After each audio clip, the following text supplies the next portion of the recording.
Ustadz kalau nasihat-nasihat orang tua gimana Ustadz? Maksudnya itu tadi soalnya saya dengar Ustadz tuh selalu bilang guru Iya. gitu ya. Maksudnya ada peran orang tua nggak? Pastinya ada Mas, pastinya ada. Ibu saya itu orang rajin sholat.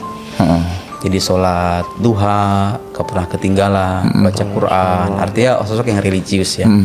Ya saya meyakini tentu ada banyak orang dalam hidup saya yang berperan Ibu dalam bapak hidup asli saya. dari mana sih, Ustaz? Dari Sukabumi. Sukabumi, dua-duanya? Iya. Oke, ya. Ibu saya itu selalu mendoakan saya kalau misalnya habis nerbitin buku, datang misalnya ke rumah, Ma tolong doain ya. Mungkin dari situ percikan doa ibu yang memang secara beragama itu orangnya taat. Nah ini jangan sepelekan orang tua, karena begini Mas, dalam ayat Al-Quran itu Allah menyandingkan bakti sama orang tua itu dengan menyembah Allah. Wa qadha rabbuka alla ta'budu illa iyyah wa bil walidaini ihsana. Bayangin tuh ayat.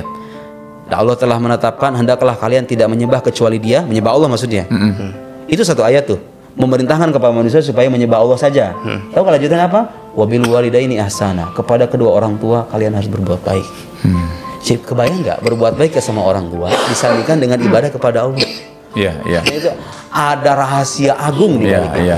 Dan saya melihat rata-rata orang yang sukses secara duniawi ataupun secara ukhrawi, artinya orang yang taat beragama, itu rata-rata punya hubungan baik dengan orang tuanya. Dan orang tuanya tidak lelah mendoakan. Jadi saya sering bilang tuh sama anak-anak muda yang mau belajar, atau nanti ketika selesai belajar membangun rumah tangga, jangan lepaskan restu orang tua itu. Sebelum Anda belajar, tanya sama orang tua, Ma kira-kira ini cocok apa enggak? Ibu meridoi nak, insya Allah. Ketika Anda selesai belajar mau berumah tangga, jangan ngebet.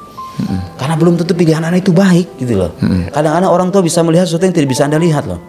Ya, orang tua itu seolah-olah dua tanda petik ya, perwakilan Tuhan di muka bumi gitu loh. Tanya, kan ridho Allah fi ridhol walidain gitu kan dalam hadis kan, ridho Allah terhadap orang tua. Jadi tanya sama orang tua, kata orang tua, oke, ibu setuju, bapak setuju. Itu insya Allah. Gimana kita capai ridho orang tua ya dengan kita tanya ridho orang tua ya maksudnya Ustaz ya? Iya. Jadi ketika kita, dan saya itu tadi diajarkan ajaran semacam itu. Jadi kalau Anda pengen mencari pintu kesuksesan hidup, pintu kesuksesan itu nggak usah nyari jauh-jauh, itu ada di balik rumah Anda. Itu ibu Anda, bapak Anda.